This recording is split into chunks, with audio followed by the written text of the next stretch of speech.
मैं एक्चुअली बात करना चाहती हूँ about not just school but about the journey that I've had and also the journey that my father has had.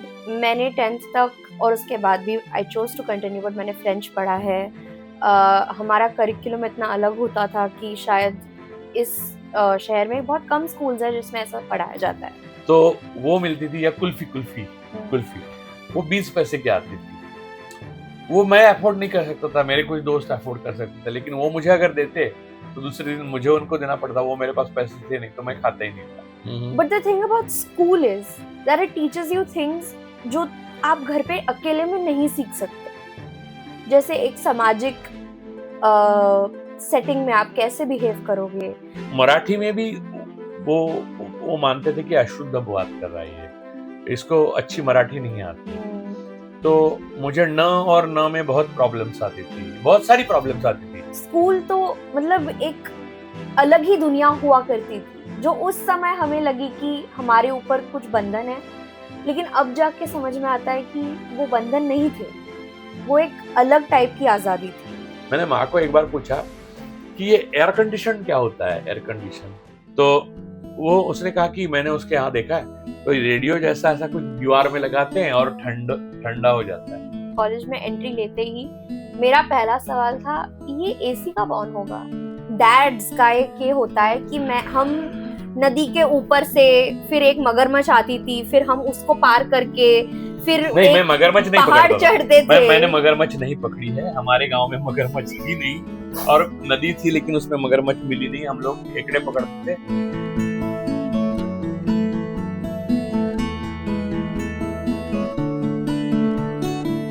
हाय, आज मैं एक बहुत ही जरूरी सवाल की खोज में हूँ यहाँ पे. वो सवाल है What am I doing here? और इस सवाल की खोज में मेरे साथ मेरे पापा राजू परुलेकर हैं. और मुझे ऐसा लगता है कि इस सवाल की खोज करते करते शायद इसका जवाब तो ना मिले लेकिन कुछ ना कुछ सीखने को जरूर मिल जाए. तो मैंने सोचा क्यों ना ये सवाल की खोज मैं कैमरे पे करूं. तो आज हम यहाँ हैं और आई थिंक मेरी लाइफ में अगर एक कंसिस्टेंट टीचर गाइड रहा है तो वो है मेरे पापा. So I thought who better than him to do this with. वैसे मैंने क्या गाइड किया है? We'll find out. Okay. आज के एपिसोड का शीर्षक है how I learn. How do I learn. और मैं एक्चुअली बात करना चाहती हूँ about not just school but about the journey that I've had and also the journey that my father has had and kind of compare that a little bit कि हमारे बीच 2 generation का gap है. तो मैं क्या तुम्हारा परदादा हूँ? 2 जनरेशन मतलब you are Gen X, हमारे बीच there's millennials and then I'm Gen Z, so that's 2 generations. Right. Or 1 generation in between. Sorry. No, but ये गैप कभी कभी पता नहीं चलता बट कुछ चीजों में बहुत जोर से दिखता है. It's very obvious sometimes. Dad, I want to ask you, आपके टाइम में या आपके लिए आपकी स्कूल ने क्या मायने रखे हैं? What was school to you? अब मैं प्रियंका ये पूछूंगा तुमको कि तुम्हारे स्कूल का तुम्हारा क्या था. यानी मैं अपना बताता हूँ ताकि मुझे अपना पत्ता ठीक से खोलने के लिए मौका मिले. मैं हमेशा स्पेस लेता हूँ इसलिए. नहीं, मुझे इसलिए क्योंकि मेरे स्कूल का अगर मैं अनुभव बताऊं तो तुम पर उस पर बोझ ना बने हो, इसलिए तुम अपना बताओ तो मैं बताता हूँ. ऑलराइट. और मैं दर्शकों को ये कहता हूँ हम लोगों ने कोई तैयारी नहीं की है. Absolutely we are just sitting down. Okay, मेरे लिए school has been an escape. एक ऐसी रियलिटी जो मेरी रियलिटी से बहुत दूर है. तो मेरी स्कूल में मैं किसी राइटर, जर्नलिस्ट या जीनियस की बेटी नहीं थी. मेरे स्कूल में मेरे फैमिली में, लाइफ में या मेरे अराउंड क्या हो रहा है, इस चीज की समझ नहीं थी, है ना। तो 8 बजे से लेके 3 बजे तक मैं एक अलग दुनिया में थी, एक अलग इंसान थी। उस दुनिया के अपने कायदे कानून थे, और उस दुनिया में whatever I was doing, passing, failing, getting bullied, bullying, whatever it was a different world. And I think school to me was an escape. And I think हमें, जब हम स्कूल जाते हैं तब हमें शायद ये याद या ये समझ नहीं आता, लेकिन बाद में when you look back at it you realise कि स्कूल तो मतलब एक अलग ही दुनिया हुआ करती थी, जो उस समय हमें लगी कि हमारे ऊपर कुछ बंधन है, लेकिन अब जाके समझ में आता है कि वो बंधन नहीं थे, वो एक अलग टाइप की आजादी थी। मेरे लिए एक बताता हूँ कि मेरे लिए स्कूल कोई आज़ादी नहीं थी। मैं बहुत रोता था स्कूल जाने के लिए, और आज भी मुझे अगर कोई स्कूल भेजे तो मैं रोऊंगा गारंटी के साथ, क्योंकि हमारे टाइम में, यानी मेरे बचपन में, हम लोग बहुत छोटे गांव में रहते थे, जो तुमने देखा भी नहीं है अभी तक।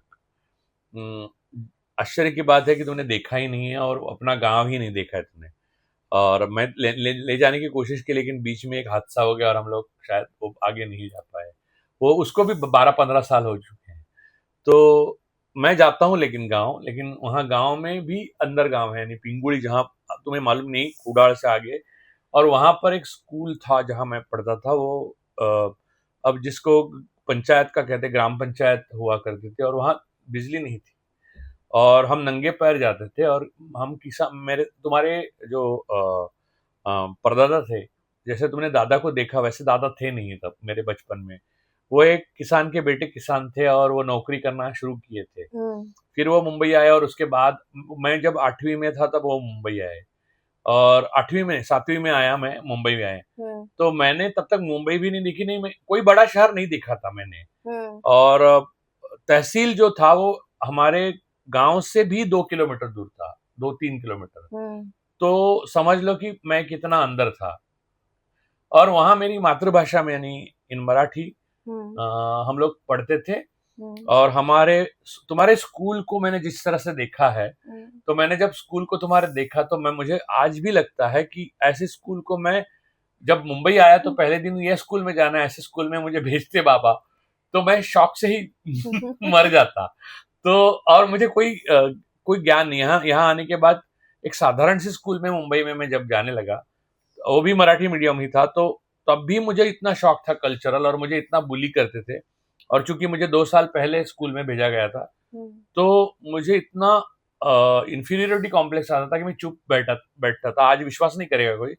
और मुझे बहुत ज्यादा बुली किया, क्योंकि मैं गांव खेड़े का आदमी लगता था। और मुझे ना 11वीं कक्षा तक कभी भी पैरों में चप्पल पहनना असहज लगता था, मुश्किल लगता था। अब मुझे मैं किसी को बताऊं तो विश्वास नहीं करेगा कोई।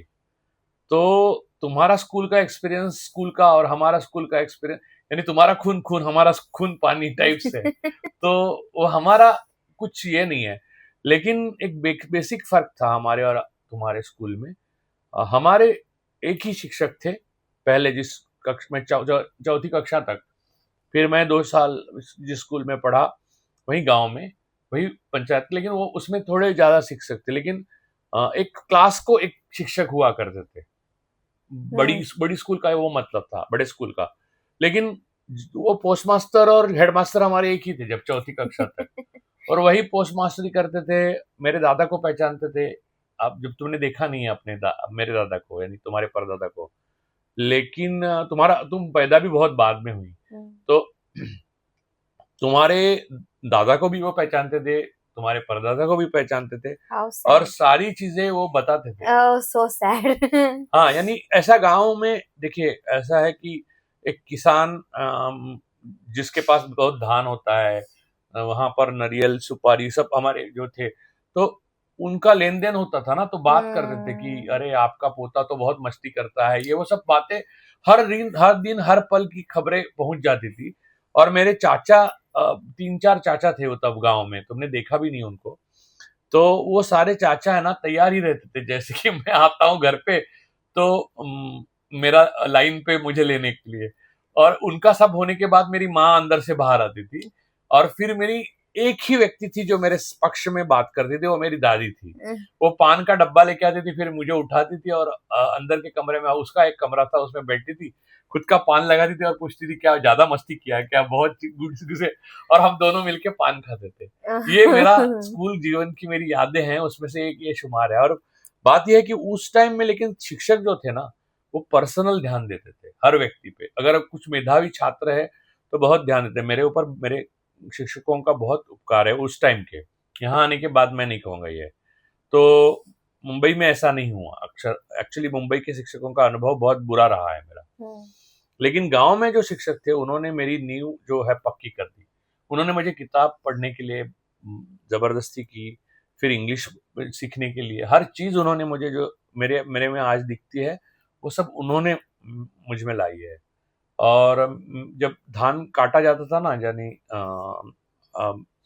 गणपति आते हैं उसके बाद में, तब मेरी दादी वगैरह वो लेके जाती थी काटने के लिए, मेरी मम्मी सब लोग जाते थे, तो मैं भी उनके साथ जाता था। मुझे आज भी काटने के लिए अच्छा लगता है। नहीं, जब नया नया चावल के जो ये होते हैं फसल, वो काटने के लिए मुझे आज भी अच्छा लगता है। और वो फिल्मी नहीं, वो बहुत मुश्किल काम है, इतना आसान नहीं है। फिर वो जो फसल आती है उसको हम लोग, घर का बहुत बड़ा घर है वो, तुमने देखा भी नहीं है, वो उसके बाहर हम रखते थे, फिर लोग आते थे। I would just like to clarify, मैंने देखा है एक घर बार देखा है, हाँ एक बार देखा है, बट देखा है मैंने। हाँ, ये घर भी देखा नहीं है तुमने, देखा भी नहीं है तुमने, नहीं, मेरी स्कूल तो देखी नहीं है। ये हर डैड्स का एक ये होता है कि हम नदी के ऊपर से, फिर एक मगरमच्छ आती थी, फिर हम उसको पार करके फिर नहीं, मैं मगरमच्छ नहीं पहाड़ चढ़ते थे। मैंने मगरमच्छ नहीं पकड़ी है। हमारे गांव में मगरमच्छ थी नहीं, और नदी थी लेकिन उसमें मगरमच्छ मिली नहीं। हम लोग खेकड़े पकड़ते थे और फिर मच्छी पकड़ते। हाँ, ये हर डैड की एक स्टोरी होती है कि हमारे टाइम में हम ऐसे स्कूल जाया करते थे। ठीक है, चलो अब तुम्हारे आगे बताओ मुझे कि मैं जैसे अपनी कृतज्ञता, I am indebted by my teachers, so you tell about your teachers. Are you indebted? very indebted to my teachers. मैं एक काफी, मतलब you तो know this, but मैं एक काफी privileged घर में पैदा हुई हूँ। सो मेरे स्कूल में भी एक क्लास में 16-17 से ज्यादा बच्चे तो नहीं थे। तुम्हें ये बताना चाहिए, जरूरी है कि तुम एक इंटरनेशनल स्कूल में पढ़ती थी। जी, मैं एक इंटरनेशनल स्कूल में पढ़ती थी, IGCSE बोर्ड। ऐसी भाषाएं सिखाई जाती है जो हमें देखने भी नहीं मिली थी। यस, मैंने 10th तक और उसके बाद भी I chose to continue, but मैंने फ्रेंच पढ़ा है। हमारा करिकुलम इतना अलग होता था कि शायद इस शहर में बहुत कम स्कूल्स है जिसमें ऐसा पढ़ाया जाता है। तो ये सब एक प्रिविलेज था। ऑल्सो प्रिविलेज वॉज कि we were only 17 in one class, तो टीचर की नजर हमेशा रहती थी। और जैसे कि मैंने कहा, स्कूल तभी मुझे पाबंदी लगती थी जब मैं छोटी थी। तब मुझे ऐसा लगता था कि मुझे क्यों टॉर्चर कर रहे हैं ऐसे, मुझे क्यों सुबह उठ के जाना पड़ रहा है। मैं रोज रोती थी, रोज पापा बोलते थे झोपून जा। हाँ, इसकी एक वजह है, क्योंकि मैं जब छोटा था तो यानी बड़ा हुआ अभी भी, मुझे सुबह का कोई काम अच्छा नहीं लगता, मैं कर ही नहीं पाता। और मैंने शूटिंग भी लाइफ में 25 साल शूट किया है, लेकिन मैं सुबह का शिफ्ट कभी नहीं किया है। और मैं स्कूल में रोज, मुझे यहाँ पर मुंबई में आने के बाद अक्सर, एक्चुअली मैं गांव में ना एक लाड़ हुआ करता, और एक्चुअली समझ ज्यादा थी शिक्षक। वो सोचते थे कि ये इंटेलिजेंट लड़का है, मेधावी है, इसको तकलीफ जितनी कम हो उतना अच्छा है, ये करेगा, मेकअप करेगा बाद में, है ना। तो यहाँ लेकिन ऐसा नहीं है, सब घोड़े 12 रखे। तो वो क्या करते थे, एक पटवर्धन नाम की हमारी डिप्यूटी हेड मिस्ट्रेस थी, तो वो छड़ी लेकर बाहर खड़ी रहती थी और मैं हमेशा लेट जाता था, तो रोज मैं खाता था हाथ पे। तो उससे मेरा मन खट्टा हो जाता था और बाद में मुझे ऐसा लगता था ये स्कूल नहीं जेल है। और वैसे ही मैं पूरा, यानी मैं पढ़ा इसलिए सिर्फ क्योंकि मुझे किताबें अच्छी लगती थी, एक्चुअल पढ़ना अच्छा लगता था। और मुझे मैथ्स की टीचर अच्छी मिली लकीली, और बाद में भी मुझे अच्छी मैथ्स की टीचर मिली, और इसलिए मैं पढ़ता गया। वरना मैं पढ़ूं ऐसा कोई वातावरण बिल्कुल ही नहीं था मेरे स्कूल में। और यहाँ मुंबई आने के बाद गांव में जो मजे थे ना, यानी जाते वक्त भी हम आंवले के पेड़ पे चढ़ते थे, दो आंवले मारते थे एक दूसरे को, ऐसे पकड़ के मारते थे, पूरे जेब में आंवले भरकर हम लोग घर जाते थे। अब लोग ना जब दवा के रूप में मुझे खाते, सर एक आंवला खाइए, तो मुझे हंसी आती है। बचपन में मैंने इतने आंवले खाए हैं, ये मुझे मालूम ही नहीं था कि ये दवा है। तो फिर हम लोग क्या क्या नहीं करते थे, आप सोच नहीं सकते। जब आप मुंबई, आप गवर्नमेंट स्कूल में पढ़े? नहीं, वो भी एक ट्रस्ट था, ट्रस्ट का स्कूल था, लेकिन वो एक लोअर मिडिल क्लास और मिडिल क्लास के। देखिए उस टाइम में जो बच्चे पढ़ते थे ना, वो सारे एक जैसे ही हुआ करते हैं। मेरे क्लास में जो बच्चे थे, वो हर कास्ट के, हर रिलीजन के थे, और हमें एक दूसरे के बारे में इतना कुछ भी नहीं मालूम था, ना Same. कास्ट ना रिलीजन, और हमारे घर में भी ये सिखाया नहीं गया। तो और तुम्हें तो तुम्हारे दादा का तो मालूम है, वो सुबह एक छोटी मोटी पूजा करते थे, उसके बाद तो वो और भगवान दोनों अलग हो जाते थे। बाकी तो हमारे घर में ऐसा कोई रिवाज तो था नहीं। जो मुझे ज्ञान हुआ धर्म और जाति और ये सारी चीजों का, वो पढ़ने के बाद हुआ। करेक्ट। हमारी अपब्रिंगिंग में ये सब सिखाया नहीं गया। ये अच्छा भी था, लेकिन एक तरह से कई बार होता है ना कि आपको पता नहीं चलता कि आप ये सारी स्ट्रक्चर में कहाँ खड़े हो, पता नहीं चलने के लिए मुझे दिक्कत आई बाद में। मेरे लिए भी ऐसे ही था। हमारे स्कूल में भी I mean, you would think कि एक इंटरनेशनल प्राइवेट स्कूल में you would have some differences, but हमें नहीं आइडिया थी इन चीजों की फॉर द लॉन्गेस्ट टाइम। क्योंकि 2014 से पहले तुम थी ना स्कूल में। 2014 से पहले मैं स्कूल में थी। तुम्हारी कितनी सारी मुस्लिम दोस्त आती थी अपने यहाँ, क्रिश्चियंस, आज भी आती है। It was not a big deal back then. Now it feels like, oh my God, this is what is happening. We are so secular. तभी तो हम बस इंसान थे, बच्चे थे, स्कूल में थे, साथ में थे, पढ़ते थे और घर आते थे। बट अभी इट्स बिकम एनीवे। बट मैं ये इसलिए पूछ रही हूँ क्योंकि अकॉर्डिंग टू मी, कोई भी एग्जाम या कोई भी पढ़ाई इक्वली मुश्किल होती है। You just have a syllabus, वो पढ़ना होता है, वो घर पे भी हो जाता है। But the thing about school is that it teaches you things जो आप घर पे अकेले में नहीं सीख सकते। जैसे एक सामाजिक सेटिंग में आप कैसे बिहेव करोगे, या दूसरों के प्रति इज्जत कैसे करोगे, या एक तुम आपकी एक रियलिटी से एक दूर जाके एक एस्केप होता है एक बच्चे के लिए स्कूल, यानी है ना कि मतलब तुम गरीब घर से हो या तुम्हारे घर में प्रॉब्लम्स है, तो 8 घंटे तुम्हें उन चीजों से डील ही नहीं करना पड़ता। रात को वापस आके तुम वापस वो रियलिटी में आ जाते हो, लेकिन अगले दिन फिर से तुम वही चले जाओगे।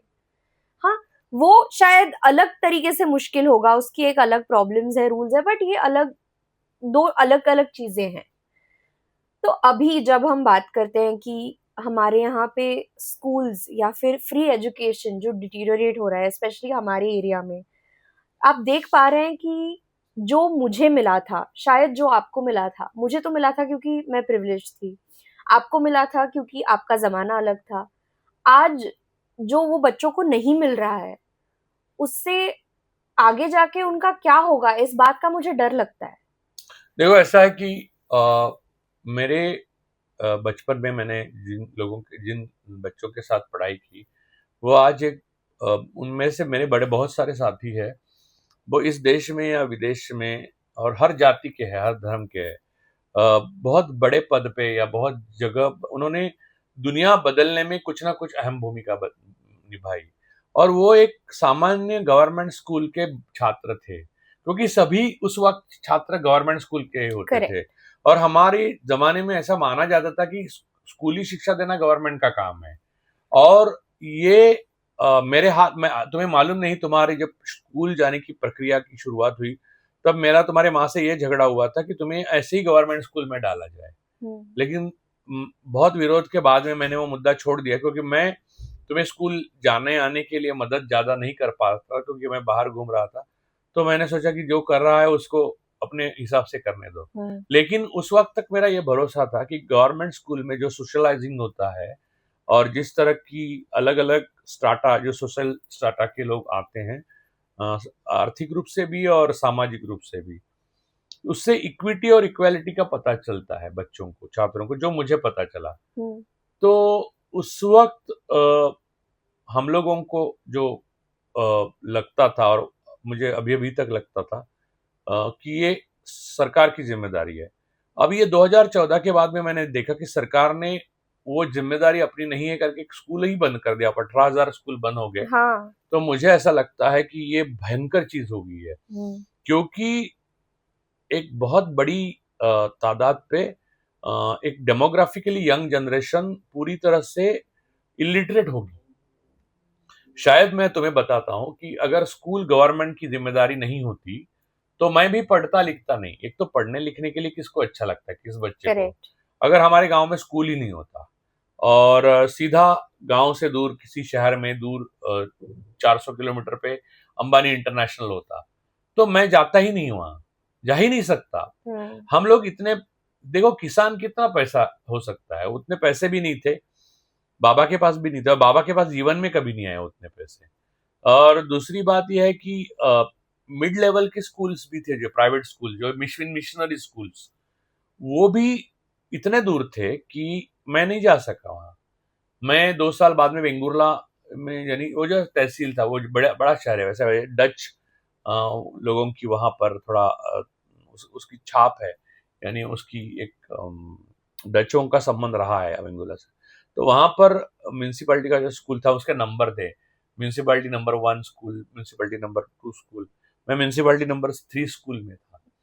तो वहां पर हम हर बुधवार को मैं चौथी पांचवी छठी कक्षा की बात कर रहा हूँ, गोबर से पूरा जमीन को वो करते थे, गीले गोबर से, नए, यानी जैसे कि उसको साफ सफाई करके फिर गोबर फैलाते थे, यानी गोबर से, वो गोबर की मिट्टी वो होती थी जमीन, तो वो करते थे, हम बच्चे करते थे, श्रमदान कहते थे उसको। ये सारी चीजें जो है ना, वो करने के बाद भी हमें ऐसा लगता था स्कूल हमारा है, क्योंकि वो सरकार का हुआ करता था। तो पैट्रियोटिज्म बातों में कहने की चीज नहीं है। सरकार आपको कुछ देगी, आप सरकार को, आप देश को कुछ देंगे, ये एक अलिखित एक एग्रीमेंट था और वही तोड़ दिया गया है। अब तो मुझे ऐसा लगता है, मैं देखता हूँ कि ऐसे हजारों बच्चे, लाखों करोड़ों बच्चे हो जाएंगे जिनको सरकार ने स्कूल अपनी जिम्मेदारी छोड़ देने की वजह से, क्योंकि सरकार के बजट में स्कूल और हेल्थ दोनों के लिए कोई बजट ही नहीं है, तो इस वजह से एक ऐसी इलिटरेट जवान रास्ते पे आ जाएंगे जिसका क्या करे या पता ही नहीं चलेगा। 5-6 सालों में आप देख सकते हो।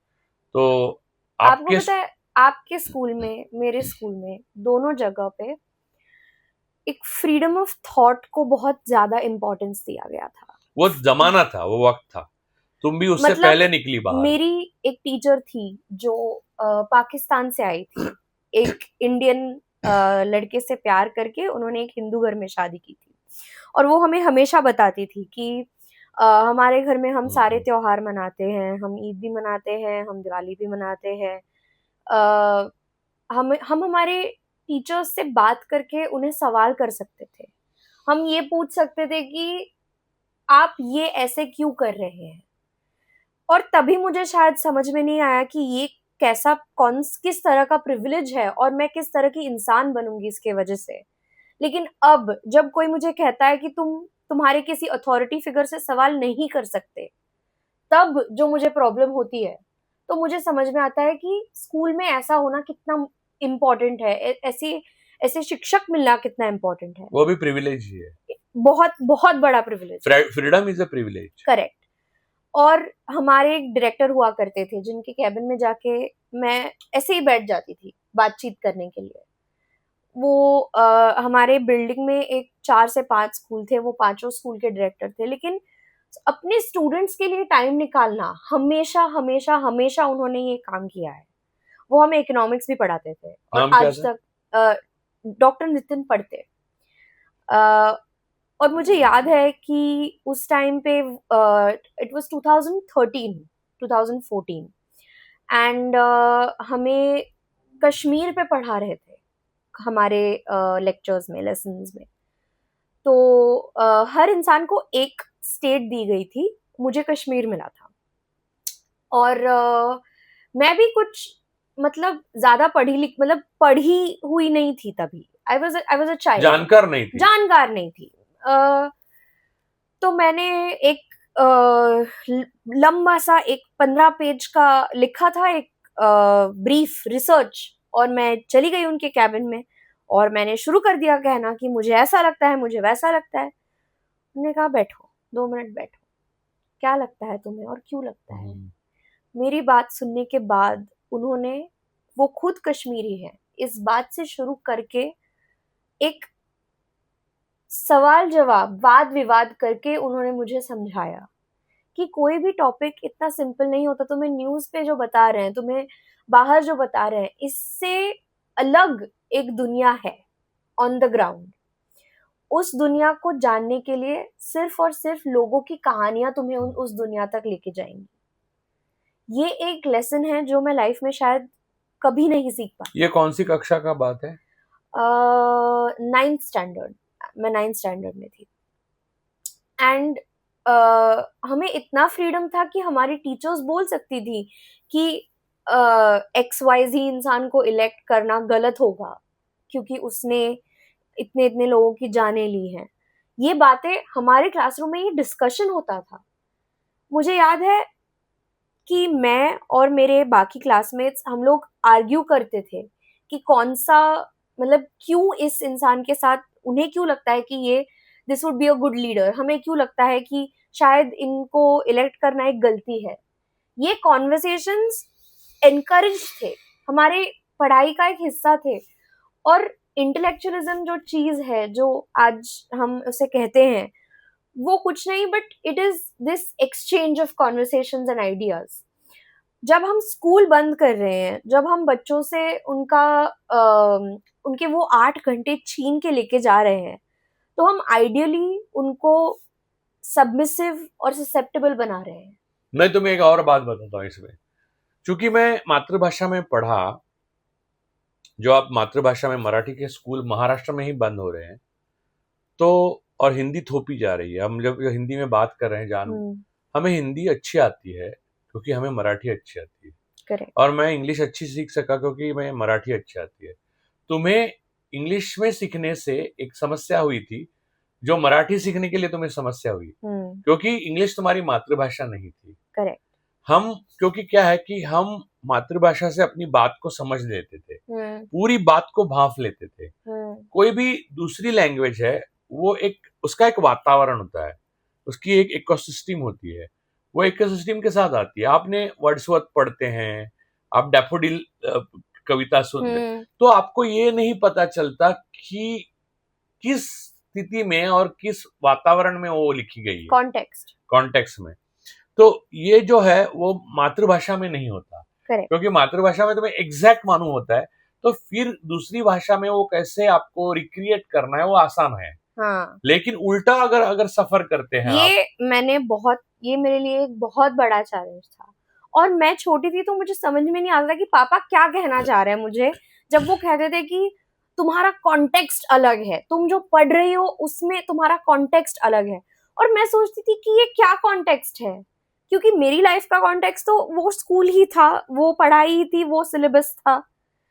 तो स्कूल के बाद जब मैं कॉलेज में गई, जब मैंने अलग अलग इनकम ग्रुप, अलग अलग बैकग्राउंड, अलग अलग कास्ट, रिलीजन के लोगों से मिली, तब मुझे रियलाइज हुआ कि पापा क्या एग्जैक्टली क्या कहना चाहते थे। क्योंकि उस टाइम पे मुझे ऐसा लगा पर्सनली कि मेरी जड़ें हैं, मेरे जो रूट्स हैं, वो कहीं ना कहीं कमजोर पड़ रहे हैं। और तभी मैंने अच्छे से मराठी सीखी, पढ़ी, समझी, और फिर धीरे धीरे हिंदी भी मतलब उस एक सफर का भाग बन गई। नहीं, हम लोग ये प्रोग्राम एक्चुअली हिंदी में शुरू किए इसलिए क्योंकि हम मराठी में भी कर सकते थे या इंग्लिश में भी कर सकते थे। हमने जानबूझ के हिंदी चुना क्योंकि हिंदी थोपने की अब बात हो रही है। क्योंकि महाराष्ट्र में ज्यादातर लोगों को हिंदी आती है और थोपने की जरूरत नहीं है। लेकिन हिंदी भाषी है जो, उनको मराठी नहीं आती, तमिल नहीं आती, कन्नड़ नहीं आती, मलयालम नहीं आती, तो आप आधे हिंदुस्तान से अपरिचित, मराठी नहीं आती तो आधे हिंदुस्तान से आप अपरिचित हो और आप अपनी नजरिए से आधे हिंदुस्तान को सिखा रहे हो कि उनको क्या करना है। ये गलत है, क्योंकि हमने अपने कॉन्टेक्स्ट में जीना सीख लिया है और आपका कॉन्टेक्स्ट भी हमने समझ लिया है। आप सिर्फ अपने कॉन्टेक्स्ट को समझ रहे हो, हमारे कॉन्टेक्स्ट को नहीं। करेक्ट। ये बहुत बड़ी गैप है, और ये गैप किसी भी एक देश के लिए, इतने बड़े देश के लिए जिसमें इतना पॉपुलेशन है, ठीक नहीं है। तो मैं ये पूछता हूँ कि ये सारी चीजें तुमको टीचर ने कभी बताई है कॉलेज में या स्कूल में? नहीं, ये चीज मुझे समझ में खुद से ही आई। ये एक ऐसी चीज है जो मैं खुद से ही समझ गई, क्योंकि मुझे ऐसे रियलाइज हुआ जैसे मैं आगे जाती गई कि एक जो इरेजर हो रहा है भाषा का मेरी जिंदगी से, मेरी मातृभाषा का, उससे सिर्फ एक भाषा नहीं मिट रही है, मेरी जिंदगी का एक हिस्सा, मेरे रूट्स का एक हिस्सा, मेरे लोगों से मेरा कनेक्शन, ये सब अफेक्ट हो रहा है। और उसकी वजह से मुझे ऐसा लगा कि अभी मुझे इस बात को रेक्टिफाई करने की जरूरत है। देखिए, स्कूल में मराठी और हिंदी में बोलना अलाउड नहीं था। हमें फाइन भरनी पड़ती थी 50 रुपए, अगर कोई हिंदी में बात करते हुए पकड़ा गया या मराठी में बात करते हुए पकड़ा गया। It was an English only school. That is the right way strictly. to learn language. Correct. If you want to learn Italian, you should speak in Italian. Correct. And you should start and commit mistakes and then you learn. Rectify Right. your mistakes and then you Right.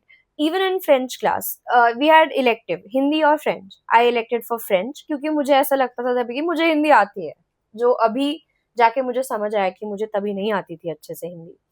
लेकिन मेरे लोगों से मेरा connect टूट रहा है, ये देखना सिर्फ तभी पॉसिबल हुआ जब मैं घर से बाहर गई, जब मैं प्रॉपरली स्कूल से बाहर कॉलेज में गई। मैं साठे कॉलेज में पढ़ी हूँ, तो वहां पे ग्रेजुएशन बीए किया है मैंने फिलॉसफी में। तो वहां पे जाके मुझे पता चला कि जो लोग मेरे होने चाहिए या जो लोग मेरे लगने चाहिए, वो मेरे लग नहीं रहे हैं, अपने लगने चाहिए। करेक्ट। और ये मैं किसी तुम्हें क्या मराठी लोग गरीब लगते थे? हाँ, ऐसा था, ऐसा एक बिलीफ था। और मुझे लगा कि ठीक है, मैं मराठी हूँ तो मेरे दोस्त भी मराठी वाले ही बनेंगे, मतलब एक ऐसा होता है कॉलेज में। लेकिन I ended up in a group with all north Indian people, Gujarati people, people who came from affluent backgrounds. और तभी मुझे समझ आया कि मेरी कुछ छूट रहा है, जड़ें काट दी गई, जड़ें, हाँ, मेरी जड़ें कट गई हैं और मुझे कनेक्ट नहीं हो रहा है ठीक से। एंड आई विल नॉट से कि इंटरनेशनल स्कूल जाना नहीं जाना was good bad, I have nothing to say about that. मुझे बहुत अच्छा एजुकेशन मिला and I am very grateful. But somewhere वो एक चीज है जो मुझे लाइफ में बाद में सीखने में बहुत ज्यादा प्रॉब्लम हुई, मुश्किल थी। उससे एक लैंग्वेज सीखना बहुत आसान है। हाँ, मुझे लेकिन लैंग्वेज आती थी, बट मुझे कॉन्टेक्स्ट नहीं आता था। मैं जानती थी कि फॉर एग्जाम्पल शेतकरी काय असतो, ये मुझे पता था, लेकिन शेतकरी को क्या लगता है, क्या फील होता है, उसके दिन में कितने प्रॉब्लम्स होते हैं, कितनी उसको मुश्किल फेस करनी होती है, ये मुझे समझ नहीं आता था। क्योंकि आप ट्रांसलेट, आप भाषा में मतलब शब्द ट्रांसलेट कर सकते, लेकिन इमोशंस ट्रांसलेट नहीं होते। किसी इंसान को अगर अपनी भाषा में समझाओ या समझना है, तो उसे उस कॉन्टेक्स्ट को समझने के लिए वो भाषा आनी बहुत जरूरी है, specially if you are a native.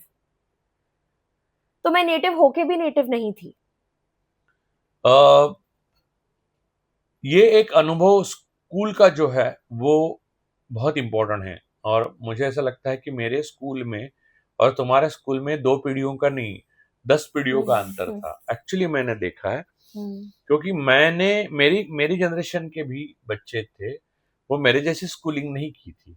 मैं यहाँ आए, हम लोग मुंबई में जब आए, तो मुझे जब एक यानी middle class, lower middle class लोग जाते हैं ऐसे स्कूल में मैं गया।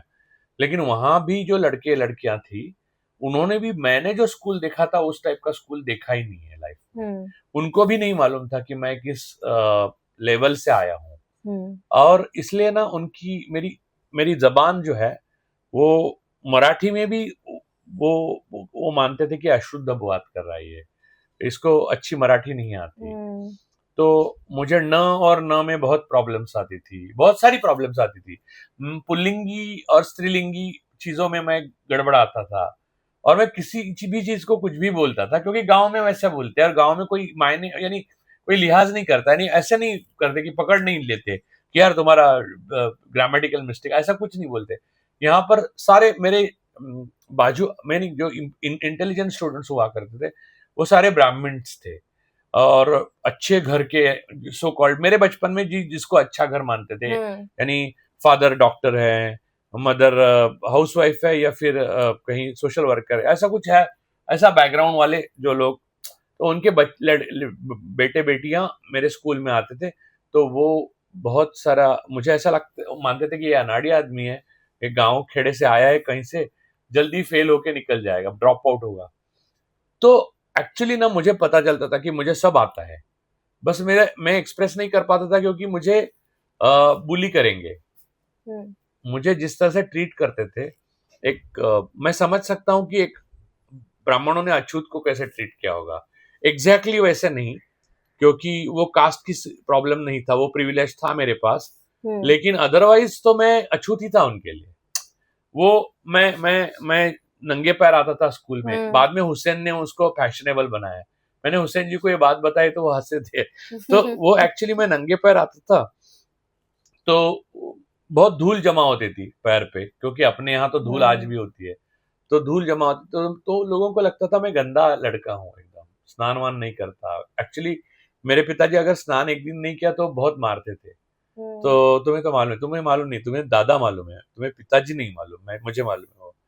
तो वो ऐसा था नहीं, लेकिन वो ऐसा ट्रीट करते थे, और उनको पता नहीं यार मेरे बारे में उनको क्या लगता था। लेकिन ये संघर्ष मेरा अपने आप से और अपने साथियों के साथ करीब करीब 12वीं कक्षा तक चलता रही। 10वीं यानी 10th पास हो गया मैं, अच्छे नंबर्स आए, अच्छे यानी बहुत अच्छे नंबर है, मैं आराम से उस वक्त साइंस कर सकता था, लेकिन मैं साइंस में मुझे कोई रुचि नहीं थी, तो मैं कॉमर्स किया, क्योंकि मुझे आर्ट्स करना था। लेकिन फादर मेरे बहुत डोमिनेंट फिगर थे, तुम तो जानती हो, तो वो कुछ करने ही नहीं देते थे जो मैं करना चाहता, तो वो हुआ। लेकिन वो बात अलग है, लेकिन वहां पर हम लोग दूसरे एक एपिसोड में चर्चा करेंगे। लेकिन वो सारी चीजें, तब तक मैं 12वीं तक तो मैं अपने आप को ढूंढ ही नहीं पाया, वो क्या मैं क्या हूं, और या मेरे आत्मविश्वास को जगाने के लिए मुझे बहुत परिश्रम करने पड़े, जो तुम्हें नहीं करने पड़े, क्योंकि दो तरह की दो तरह की हायरार्कीज थी जो मुझे दबा रही थी। एक स्कूल में गया तो बाकी छात्र जो एफ्लुएंट बैकग्राउंड से, उस टाइम के एफ्लुएंट कह सकते हैं बैकग्राउंड से आए थे, जो बहुत यानी सवर्ण भी थे और बहुत पावरफुल भी थे और इंटेलिजेंट भी थे, क्योंकि वो पहले कक्षा से यहीं पे पढ़े थे। तो उनको, और टीचर भी ना थोड़े बायस थे मेरे, तो उनको फौरन उनको मार्क्स मिलते थे, उनको बोलने का मौका मिलता था, मुझे बोलने का मौका नहीं देते थे। ये सारी चीजें होती थी, और कई चीजें उनके उनके और दूसरा, घर पे आने के बाद मेरे फादर, तुम्हें तो मालूम है, तुम्हारे दादा थे इसलिए तुमसे बहुत प्यार करते थे, लेकिन वो, और तुमने जब से उनको देखा तो अलग वाले थे वो, लेकिन वो उस टाइम में वो बहुत सख्त थे और पीटते थे सीधा, पहले मारते थे फिर पूछते थे कि क्या गलती है। तो ये टाइप के व्यक्ति थे। तो दोनों जगह मेरे लिए बहुत ही संघर्षपूर्ण रहा मेरा बचपन। और तुमने जो अनुभव किया अपने बचपन का, और ये उसका, मैं नहीं कहूंगा कि यह संघर्ष नहीं था, अलग टाइप का हो सकता है, लेकिन मैंने जो किया वो हो सकता है मेरी जगह कोई और होता तो शायद ड्रॉप आउट ही होता। हाँ, मुझे रोज लगता था सीधा स्कूल से भाग के जाए। I think this is something called, we call it the currency of cool. ये स्कूल, कॉलेज, इनफैक्ट लाइफ में अभी कूल होना बहुत इम्पोर्टेंट हो गया है. And cool is not decided anymore by what your hair looks like or what your clothes are like. It's not that straightforward anymore. It's about some cultural capital, some social capital, कभी-कभी caste, कभी-कभी identity. इन चीजों पे, अलग-अलग चीजों पे it determines whether you are cool or not. हाँ, और एक बात क्या है तुम्हारे और मेरे बीच का बचपन का फर्क, कि करेंसी से मुझे याद आया कि मेरे फादर के पास ही पैसे नहीं थे, तो मेरे पास तो आना तो नामुमकिन था। तो उस टाइम में कैंडी मिलती थी, कैंडी, तो इन्हें मालूम कैंडी वंडी क्या मालूम, लेकिन खैर हम उसको आइस फ्रूट भी बोलते थे। तो वो मिलती थी, या कुल्फी, कुल्फी वो 20 पैसे की आती थी। वो मैं अफोर्ड नहीं कर सकता था, मेरे कुछ दोस्त अफोर्ड कर सकते थे, लेकिन वो मुझे अगर देते तो दूसरे दिन मुझे उनको देना पड़ता, वो मेरे पास पैसे थे नहीं, तो मैं खाता ही नहीं था। यानी सोशलाइजिंग करने की जो चीजें होती है ना, जैसे कि उस टाइम में हम लोग बचपन में क्या है, क्रिकेटर्स के फोटो इकट्ठा कर देते या और ऐसे कुछ भी, यानी स्टैम्प्स कर देते, तो स्टैम्प्स खरीदने के लिए पैसे 10 पैसा 20 पैसे चाहिए, वो सब मेरे पास होते ही नहीं थे। मैंने पैसे एक्चुअली, यानी मुझे ऐसा लगता ही नहीं था कि मुझे अमीर का मतलब, बहुत अमीर का मतलब कुछ एकदम। आज मुझे हंसी आती है कि हमारे जिस उपनगर में मुंबई के हम लोग रहते थे, वहां पर हमारे बाजू में एक वकील रहते थे, उनका एक छोटा सा बंगलो था बहुत छोटा था, यानी 5 रूम का वगैरह होगा। उनके पास एक कुत्ता था और वो मुझे लगता है डॉबरमैन, जर्मन शेफर्ड था। तो मुझे लगता था इस दुनिया के सबसे अमीर आदमी वो है क्योंकि उनके पास कुत्ता भी है, बंगला भी है और गाड़ी भी है, और वो वकील भी है। तो मैं उनके घर से ना, ऐसे रोड जाता है ना, तो रोड की ये साइड से चलता था, क्योंकि मेरे पास साइकिल नहीं थी, कुछ भी नहीं था। मैं पैदल ही, जहां मैं इतना पैदल चल चुका हूं ना, तो मुझे कोई कहते हैं ना रोज वॉक करो, तो मुझे लगता है मेरा कोटा कंप्लीट कर दिया है मैंने बचपन में। ऐसा नहीं होता नहीं, रोज करना पड़ता है, लेकिन वो मैं ये साइड से चलता था उनके घर के यहाँ से, क्योंकि मुझे लगता था ये बहुत अमीर है तो उनको कुछ तकलीफ ना हो। ये सबकॉन्शियस लेवल पे मैंने सेट कर लिया था, तो मुझे मालूम ही नहीं था। मेरी माँ बोलती थी, मैंने माँ को एक बार पूछा कि ये एयर कंडीशन क्या होता है, एयर कंडीशन, तो मुझे मेरी माँ ने ना बहुत, और आज भी मुझे उसकी इंटेलिजेंस का वो लगता है कि वो पढ़ी लिखी ज्यादा थी नहीं, लेकिन उसने मुझे समझाने के लिए देखा। और हमारे घर में एक रेडियो था, हाँ, वो रेडियो जिसका काटा यहाँ से वहां जाता था, जैसे बैंड वो है 91.9 जो जैसे आज लोग एडजस्ट करते ना, वो इस पे गोल घुमा के करते थे। वो रेडियो देखा, माँ ने बताइए देखो रेडियो है ना। मैंने उसके मामा के पास एक एसी था, वो कुलाबा में रहते थे तब, आज भी वो बहुत बड़े लोग हैं। तो वो उसने कहा कि मैंने उसके यहाँ देखा है, तो रेडियो जैसा ऐसा कुछ दीवार में लगाते हैं और ठंडा हो जाता है, ऐसा रहता है एसी। तो एयर कंडीशन मैं इमेजिन ही नहीं कर सकता था। घमौरिया आती थी गर्मी के दिनों में, और पंखा गर्म लगता था। पंखा हमारे यहाँ, यानी मुंबई में आने के बाद भी फैन जो है ना, टेबल फैन, वो टेबल फैन थे हमारे घर पे, वो ऊपर सीलिंग फैन बहुत बाद में आया है। स्पीकिंग ऑफ एयर कंडीशनिंग, मेरे कॉलेज, साठे कॉलेज के पहले दिन पे कॉलेज में एंट्री लेते ही मेरा पहला सवाल था, ये एसी कब ऑन होगा? मतलब एक कॉलेज में एसी नहीं है, ये बात। स्कूल, हाँ, तुम आईबी स्कूल से पढ़ी इसलिए तुमको एसी थे। हाँ, तो मुझे आइडिया नहीं था कि ऐसे एसी बिना एसी के चलते हैं स्कूल और कॉलेज, और बच्चे पढ़ते भी हैं। तो ये मेरे लिए कल्चर शॉक था। एंड आई रियलाइज अभी कि ये एक बहुत ब्रैटी साउंड करता है व्हेन आई से it now, but I feel like बच्चे इन चीजों से बहुत ही बेटर डिजर्व करते हैं। इसीलिए मैंने ये टॉपिक चूज किया, क्योंकि मुझे ऐसा लगता है कि जैसी शिक्षा मुझे मिली, जैसी शिक्षा शायद आपको भी मिली, कैसे भी हो, शिक्षा तो थी, स्कूल थी, कहीं जाने के लिए एक जगह थी, पढ़ने के लिए एक चांस था। अगर आप नहीं पढ़ पाते तो मैं नहीं पढ़ पाती। मैं शायद अच्छे स्कूल छोड़ो, मैं तो मतलब कोई भी स्कूल में मुझे जाने मिला, यही एक बहुत बड़ी बात है। मैं तुम्हें एक बात बताता हूँ जो तुम्हारे और मेरे बीच का एक फर्क रहा है, और मुझे हमेशा लगता है, हमारे स्कूल में, चूंकि वो एक बहुत ही अत्यंत साधारण, जितना साधारण हो सकता है उतना साधारण स्कूल था, लेकिन उसमें ना एक बुधवार का, जैसे मैंने कहा गोबर हम लगाते थे जमीन को पूरे, वैसे वो बुधवार का दिन श्रमदान के लिए रखते थे हम लोग।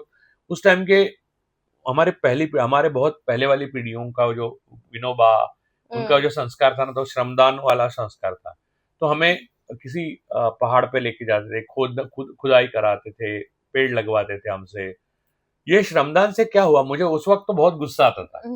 एक तो मैं बहुत पतला था, यानी दुबला इतना था, दुर्बल था मैं, मुझे लगता है एनोरेक्सिक था मैं, ऐसा लगता था। और माल न्यूट्रिशन तो था ही, क्योंकि ऐसा तुम्हें ऐसे जैसे देखती हो ना तुम, प्रोटीन इतना है, ये इतना है, ये सब तो चोचला तो मैं सोच भी नहीं सकता आज की। उस टाइम में हमारे घर में पूरी बनती थी डालडा की ना, तो वो दिन हम सोचते थे कि यही प्रोटीन है और यही जिंदगी है बस। तो पूरी हम हमारे 2-3 महीने में एक आध बार पूरी बनती थी। तो श्रमदान के लिए जाते थे ना, मैं कुछ कहना और चाहता था तो श्रमदान के टाइम में मुझे लगता था ये क्या है यार, थक जाता था मैं बहुत। लेकिन उससे एक फर्क हुआ, मुझ में, मेरे व्यक्तित्व में फर्क हुआ।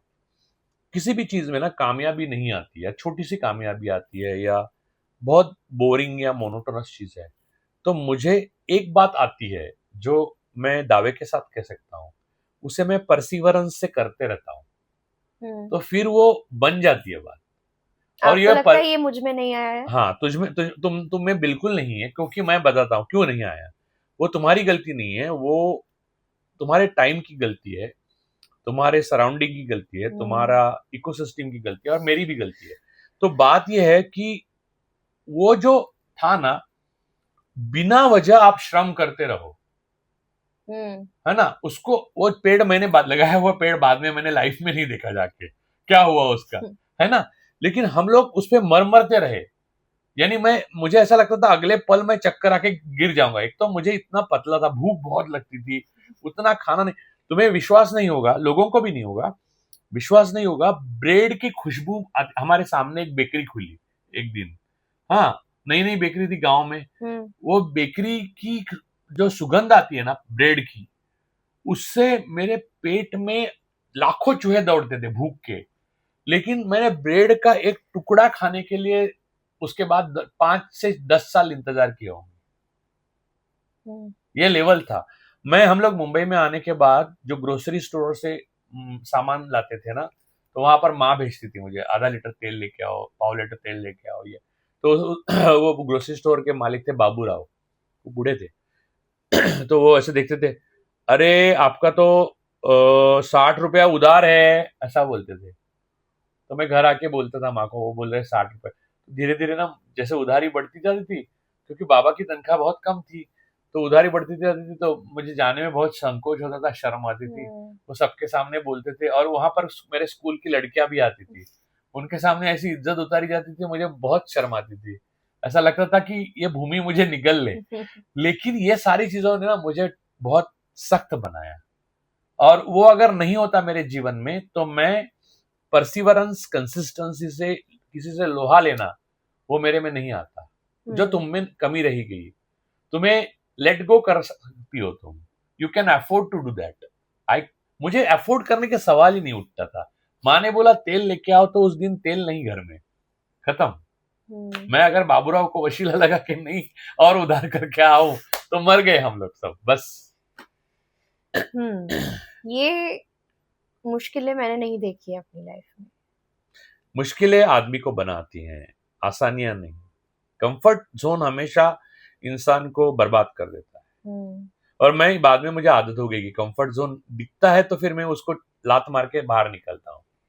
मेरी भी जिंदगी में अगर आपको कंफर्ट जोन दिखता है तो आप ही उसको लात मार के निकाल देते हैं। मतलब I think after a certain point, मुझे तो पहले बहुत ही सेफ गार्ड किया था आपने, लेकिन आफ्टर अ सर्टेन पॉइंट आपने डिसाइड किया कि अभी पानी में ढकेल देने का ही टाइम आ गया। नहीं, वो एक जरूरी था, क्योंकि तुम्हारा अपब्रिंगिंग जो है वो थोड़ा अधेड़ सा हुआ था ना। पूरी तरह से तुम मेरे लेवल पे आई थी ना, पूरी तरह से तुम अनंत अंबानी के लेवल पे गई। तो बीच में जो लटके हुए लोग हैं ना, उनके लिए ये बहुत जरूरी है कि एक सर्टन पॉइंट तक उनको सच्चाई समझ में खुद की आने तक उन्हें थोड़ा प्रोटेक्ट किया जाए। तो वो मैंने किया। उसके बाद मुझे मालूम था वो पॉइंट के बाद हर देखो, तुमने लाइफ में देखा होगा, एक एक बंधन तुम्हारा मैंने उठाते गया, मैं जो मैंने बातें रखी थी। तो वैसे आगे भी वैसे ही होगा, क्योंकि मुझे मालूम है कौन सी चीज का भट्टानी है। अभी मैं 100% सही हूं ऐसा मैं नहीं कहूँगा, जरा आगे पीछे भी हो सकता है, लेकिन उसके पीछे जो विचार है वो गलत नहीं है। करेक्ट। और हम लोग, मुझे लगता है कि हम लोग नेक्स्ट एपिसोड जो है ना वो कंफर्ट जोन पे करेंगे। I agree. जब मैं छोटी थी तो मुझे डैड पे बहुत गुस्सा आता था फॉर दिस पर्टिकुलर रीजन। ये जो बंधन वो बोल रहे हैं, इन बंधनों से मुझे इतनी प्रॉब्लम थी, इतनी चिढ़ थी, इतना। तुम्हें मालूम है, मैं छोटा थी, तुम लड़की हो तो किसी के साथ न जाओ, रिश्तेदारों के साथ भी जाने नहीं देता था मैं। करेक्ट। अब जाके जब मैं समझ पाई हूँ, जब मैं देख रही हूँ कि दुनिया में क्या चल रहा है, तब मुझे कुछ आधी बातें सही लग रही हैं, बाकी बातें फिर भी मुझे नहीं समझ आती। बट नहीं, लेकिन मैंने देखा है कि यहाँ पर यह बात बोलना उचित होगा कि लड़कियों का हो या छोटे लड़कों का भी हो, जो सेक्सुअल एक्सप्लॉयटेशन है वो ज्यादातर घरों में ही होता है। करेक्ट। और अभी जब मैं ये स्टोरी सुनती हूँ तब मुझे रियलाइज होता है कि इस प्रोटेक्शन की वजह से किन किन पीड़ाओं से मैं बची हूँ। शायद तभी, जैसे जब मैं छोटी थी तब मुझे एक मॉडलिंग की ऑफर आई थी। I don't know if you remember this. Yes, I remember.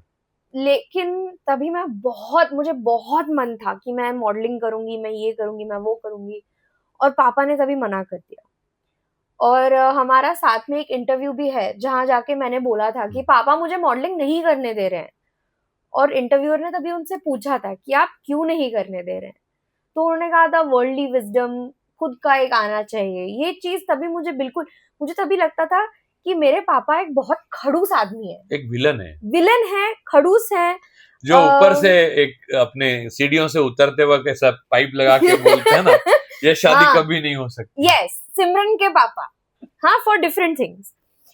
लेकिन धीरे धीरे जब मैंने देखा कि दुनिया में कितनी एक्सप्लॉयटेशन, कितनी पीड़ा से औरतों को, मर्दों को भी गुजरना पड़ता है, और उस एक एंजॉयबल चीज के पीछे शायद कितना दर्द हो सकता है, कितना शोषण हो सकता है, उस समय मुझे रियलाइज हुआ कि शायद मेरे पापा इतने विलन नहीं थे जितना मुझे लगता था। और तुम्हें उस वक्त का मैं अभी भी बताता हूँ कि मॉडलिंग की ऑफर आ गई, तूने मॉडलिंग किया और तुम कामयाब होगी, इतना आसान नहीं होता कोई सक्सेस की कोई व्याख्या नहीं है। लेकिन एक चीज पक्की है कि एक आपको सर्टन सक्सेस मिलने के लिए और सब्सटेंशियल सक्सेस मिलने के लिए सब्सटेंशियल एफर्ट्स और एक विजडम की जरूरत ही होती है, और दिशा की भी। वो तब तुम्हें वो ये समझने की वो नहीं थी, उम्र नहीं थी तुम्हारी। कुछ चीजें उम्र से आती है और कुछ चीजें आपको गॉड गिफ्टेड होती है। तो उम्र तुम्हारी नहीं थी, और शायद तुम उस वक्त मॉडलिंग कर भी लेती तो कामयाब नहीं होती। उसका I don't think it would have mattered, but the point is कि नहीं किया मैंने, और मैंने उसके बाद बहुत गुस्सा किया। मैंने अपनी लाइफ में पापा से बहुत झूठ बोला, बहुत हमारी एक कॉम्प्लिकेटेड सी रिलेशनशिप रही है for our entire life. In fact he was blocked from my Instagram for the longest time. अभी अभी वो अनब्लॉक हुए हैं और ऐड हुए हैं मेरे इंस्टा पे। लेकिन मेरे झूठ से, उन्होंने मना किए हुए काम करने से मुझे एक सीखें जो मिली है, उससे शायद मेरी अपने पापा के लिए इज्जत बढ़ी ही है, क्योंकि शायद कहीं ना कहीं मुझे ये समझ आया कि वो अपनी जगह में सही थे। नहीं, मैं किसी भी तुम्हारे उम्र के बच्चे को यही सीख देता और यही कहता हूँ जो मैंने तुमको कहा। मैंने तुम्हें कुछ अलग बात नहीं कही, या तुम्हें ज्यादा मैंने प्रोटेक्ट भी नहीं किया, और मैं किसी दूसरे बच्चे को ज्यादा लूज भी नहीं छोड़ूंगा। तो ये मैंने करना ही है। और मैं कभी भी मुझे गुस्सा तो आता है, आज भी आता है, लेकिन मैंने कभी भी अपने जीवन में मैं वायलेंस पे विश्वास नहीं रखा। तो मैं क्योंकि मेरे पिता को मैंने वायलेंट होते हुए देखा है मेरी तरफ। मैंने जितना मार खाया है उतना शायद ही जेलों में या पुलिस थानों में भी लोगों ने मार नहीं खाया होगा। इतना पापा ने मारा है, बाकी बच्चों ने मारा वो अलग। क्योंकि मैं बहुत मैं आसान था बहुत। मैं इजी टारगेट था, तो बच्चे मुझे बुली करने में बहुत आसानी थी। तो उससे क्या हुआ कि मैं एक बात सीख गया कि मेरे अंदर का हौसला कोई तोड़ नहीं सका। तो मुझे पता चल गया कि वायलेंस से आप मनवा नहीं सकते किसी दृढ़ इंसान को। तो मैंने वायलेंस, और वैसे भी वायलेंस जो करता है वो भी अंततः दुखी ही होता है। मेरे फादर को मैंने देखा। लेकिन एक चीज जो मुझे लगती है, and you may disagree, you will disagree with me on this, but जो चीजें मैंने आपको बिना बताए अपने लाइफ में की, जो चीजें, जिन गड्ढों में मैं गिर चुकी हूँ, उन गड्ढों से मैं बहुत कुछ सीख पाई हूँ, जो पापा मुझे बिना गड्ढे में गिरे सिखाने की कोशिश कर रहे थे। लेकिन शायद अगर मैं वो नहीं करती तो मैं कभी नहीं सीखती वो चीजें। हाँ, ये लेकिन वैसा नहीं है। देखो, ऐसा है कि दो टाइप के लोग होते हैं। एक दारू पी के जानते हैं कि दारू बुरी होती है, और दूसरे टाइप के लोग होते हैं कि बिना पिए अपने फादर का सुनते हैं और पीना बंद कर देते हैं। अब ये बात दारू की है, तुमने दारू से कोई लेना देना नहीं, लेकिन बाकी सारी चीजों में यही सच है। करेक्ट। दो टाइप से ही आप कर सकते हो।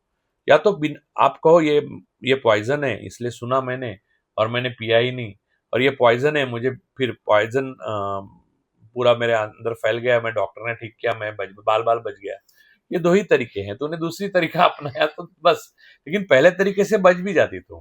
करेक्ट। लेकिन अभी लेकिन दारू का टेस्ट नहीं आता तुमको। यानी करेक्ट, दारू नहीं, बट वो जो भी था, जो भी किया मैंने, जो भी जैसे भी बिहेव किया, शायद एक डैड, एक पापा का मन, एक बाप का मन शायद ये चीज नहीं समझ पा रहा था या नहीं देखना चाह रहा था।